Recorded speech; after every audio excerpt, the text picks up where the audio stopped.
মাহে ফেজান। শুরুটা করলাম তেলে ভাজা বেগনি চপ দিয়ে, তারপরে চলে এলাম মোবার দোকানে পানি আর জুস কিনতে। আজকে হচ্ছে দশম রোজা, আর এই দশম রোজাতে আমরা যাব এখন গ্রামের মাঠে রোজা ইফতারি করতে, প্রায় আমাদের গ্রামে 10-15 জন বন্ধু মিলে। আর তারপরে চলে এলাম এখানে ফল ফ্রুটস কিনতে। এইরকম উদ্দেশ্য, এইরকম আশা কারা করেন, কাদের ভালো লাগে সেটা কমেন্ট করে জানাবেন। প্রায় আমরা অনেক দিন থেকে ভাবনা ভাবি যে বাড়িতে ঘরে তো আমরা অনেক রোজা ইফতারি করি, কোথাও গিয়ে ইফতারি একটা বার করে দেখি, বেশ খুব ভালো লাগবে।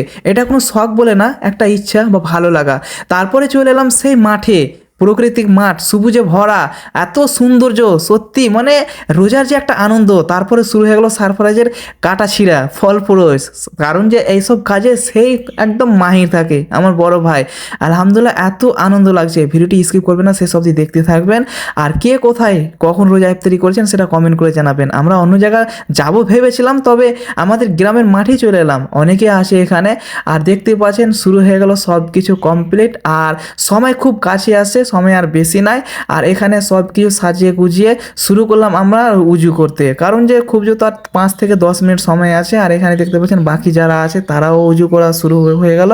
আর এখানে আমরা সবাই মিলে শুধু সময়ের অপেক্ষায় বসে পড়লাম। আলহামদুলিল্লাহ, সময় শুরু হয়ে গেছে রোজা ইফতারির, আমরা ইফতারিটা করলাম। আর আজকের এই ভিডিওটা কেমন লাগলো, যদি একটু ভালো লেগে থাকে লাইক করুন, শেয়ার করুন। আর এইরকম ভিডিও পেতে আমার সিম্পল পেজ ফলো করুন। ইনস্টাগ্রাম থেকে দেখছেন তো ইনস্টাগ্রাম থেকে ফলো করুন, ইউটিউব থেকে দেখছেন ইউটিউব থেকে সাবস্ক্রাইব করে দেবেন, ফেসবুক থেকে দেখলে ফলো করে দেবেন। আবারও দেখা হচ্ছে আরেকটা নতুন ভিডিও নিয়ে।